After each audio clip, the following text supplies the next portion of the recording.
Assalamualaikum and a very good day to everyone. Have you ever wondered how Muslims can buy houses, cars or business assets without using interest? Today, we will explain to you how Islamic finance provides a solution through two important financing methods known as Murabahah and Bai-Bithaman Ajil. So, our presentation is titled Issues in Bai-Bithaman Ajil versus Murabahah Structure. It is for the subject of FIN546 Islamic Finance. So, without further ado, let's begin. Before we discuss Murabahah and Bai-Bithaman Ajil, let us first understand what Islamic finance is actually mean. So, what is Islamic finance? According to the article, what is Islamic finance and what can it do? Islamic finance operates based on Sharia law. This means all financial transactions must avoid three prohibited elements. The first is riba, which means interest. The second is gharar, which refers to excessive uncertainty in transactions. And the third is maisir, which means gambling or speculation. Instead of focusing only on profit, Islamic finance promotes ethical investment, shared responsibility, and real economic activities that benefit society. So this is why Islamic finance is becoming increasingly important around the world today. Now, let us compare Islamic finance with conventional finance. The biggest difference is interest. In Islamic finance, riba or interest is strictly prohibited. However, in conventional finance, it depends heavily on interest charges. So next is the profit system. Islamic finance earns profit through trade and risk-sharing activities, while conventional finance mainly earns profit through lending money with interest. So another difference is risk-sharing. In Islamic finance, both the bank and customer share risk together, but in conventional finance, most of the risks are carried by the borrower alone. Islamic finance also allows investments in halal and Sharia compliant activities. Meanwhile, conventional finance does not have religious restrictions. Lastly, Islamic finance is guided by the ethical and moral values, while conventional finance mainly focuses on maximizing profits. Next, let us move to Murabahah.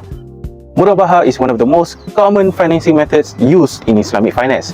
In simple words, Murabahah is a sale contract where the bank buys an asset first and then sells it to the customer at a higher price that includes profit. So, what makes Murabahah special is transparency. The bank must clearly inform the customer about the original cost and the amount of profit charged. So, this creates honesty and trust between the bank and customer. For a Murabahah contract to be valid, several essential elements must exist. The first element is the seller, the second is the buyer, third is the goods or asset being sold, fourth is the price agreed by the both parties, and lastly is sirah, which refers to the offer and acceptance agreement. Without these elements, the contract may not fulfill Sharia requirements. Now, let us understand how Murabahah works step by step. Imagine a customer who wants to buy a car. First, the customer chooses the vehicle they want. Next, the bank purchases the vehicle directly from the seller using cash. Then, the bank sells the vehicle to the customer at a higher price that includes profit. Finally, the customer pays the bank through installments based on agreement payment terms. So, in Murabahah, the bank is not simply lending money. Instead, the bank is involved in real buying and selling transaction. Now, let us move to Bai-Bithaman Ajil. So, Bai-Bithaman Ajil is another Islamic finance method commonly used in Malaysia, especially for home financing. Bai-Bithaman Ajil refers to a deferred payment contract. In this contract, the bank sells an asset to the customer at an agreed price that already includes profit. So, the customer then pays the amount through installments over a long period of time. So, these methods allow customers to own assets while making affordable monthly payments. So, the essential elements in Bai-Bithaman Ajil are similar to Murabahah. These elements include the seller, the buyer, the goods, the price, and sirah or agreement between both parties. All these elements are important to ensure the contract is valid and follows the Islamic principles. Next, let us look at how Bai-Bithaman Ajil works in real life. For example, imagine a customer who wants to buy a house. First, the customer selects the house and pays a deposit. Next, the customer applies for financing from the bank. Then, the bank purchases the house from the developer on behalf of the customer. After that, the bank sells the house to the customer at a higher agreed price that includes profit. Finally, the customer pays the bank monthly installments over the agreed financing period. So this makes Bai-Bithaman Ajil suitable for long-term financing such as home ownership. Next, I will explain the comparison between Bai-Bithaman Ajil and Murabahah financing. First, in terms of financing type, BBA is mainly used for long-term financing, especially for home and asset financing. In contrast, Murabahah is commonly used for short-term or medium-term financing such as purchase equipment, inventory or other business asset. Second, regarding profit disclosure, BBA incorporates the profit into the total selling price and the profit amount may not always be clearly separated. On the other hand, Murabahah is more transparent because the bank must disclose both of the original cost of the asset and the profit margin must charge to the customer. Third, for common usage, BBA is widely used in home financing, vehicle financing and personal financing. Murabahah is more commonly applied in trade financing, inventory purchases and equipment financing, and other businesses transaction. Next is term of payment method. BBA usually involve fixed installment payment over a long period. Murabahah offers more flexibility as payment can be made immediately in lump sum or through installment based on the agreement between the parties. Regarding public perception, some people view BBA as being similar to conventional loans because it fits the payment structure over a long period. In contrast, Murabahah is generally perceived more positively because the cost and profit are clearly discussed, making the transaction easier to understand.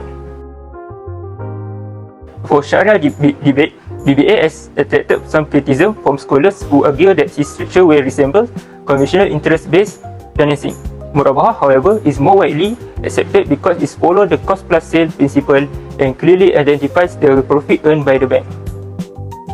Finally, concerning risk, BBA generally carries a higher risk due to its longer financing period, which increases the possibility of payment default. Murabahah is considered lower risk because it's usually short-term and linked to specific asset transaction. Now we talk about issues in BBA structure. First, the Bai-Bithaman concept. It is often criticized because it resembles a conventional interest-based loan, leading to debates about its Sharia compliance. Second, transfer of ownership. A seller must legally own an asset before selling it. Otherwise, the validity of ownership transfer may be questioned. Third, the prohibition of riba. Although BBA is structured as a sale contract, some people believe it resembles a conventional loan because the customer pays a higher amount over time. The last one, the element of gharar. Gharar may occur when contract terms, ownership details or payment conditions are unclear, creating uncertainty in the transaction.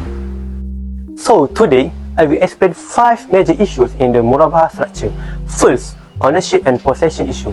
In a Murabahah transaction, the bank must first own and possess the assets before selling it to the customer.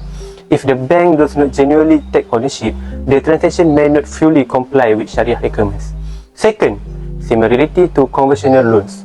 Murabahah is often criticized because it closely resembles conventional financing.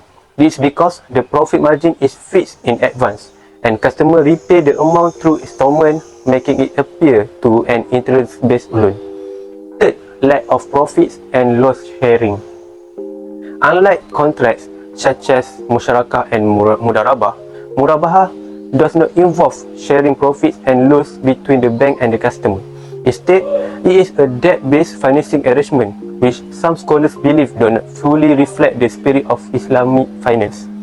Fourth, late payment issues. Islamic bank cannot change interest on overdue payments. As a result, managing customers who delay or fail to make payments can be challenging and may increase the bank's financial risk. Finally, Sharia compliance risk.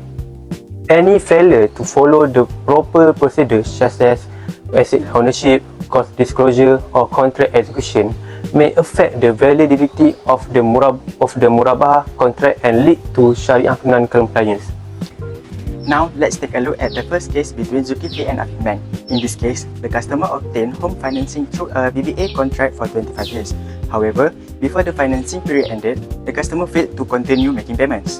Afin Bank then demanded the full selling price, including profits that were supposed to be earned in the future.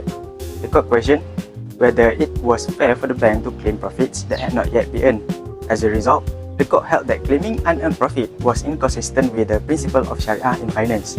This case became one of the major criticisms of the BBA structure because it appeared similar to conventional interest-based financing.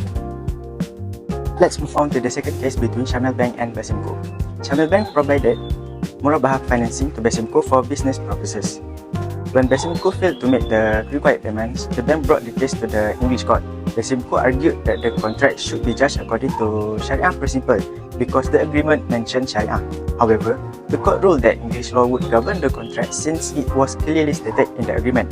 Therefore, Chamay Bank won the cases and Besimco need to pay the price. Now, let's see the factor influence the cases. For BBA, it may seem that long-term deferred payment may be the main cause because of long-term burden by the customer, and also the profit gained by the bank is high and similar to the conventional loans. For Murabahah, the main factor are different interpretation of Islamic compliance that may confuse many people, which may affect the documentation and contracts enforcement. So, what is the impact in economy and also in the community? Bai-Bithaman Ajil, BBA and Murabahah structure give several positive impact to society and in the economy, especially for Muslims who want to financings that follow Sharia principles. First, this contract help Muslim avoid riba or interest, which is prohibited in Islam.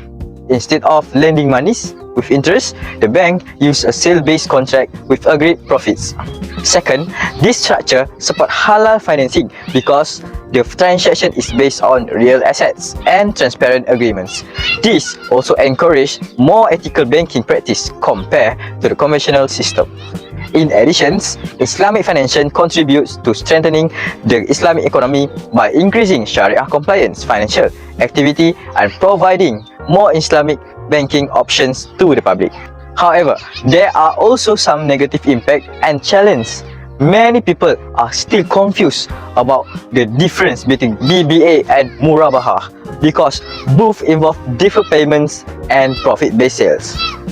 There are also trust issues when customers feel that the contract terms are unclear or when the financing structure appear too similar to conventional loans.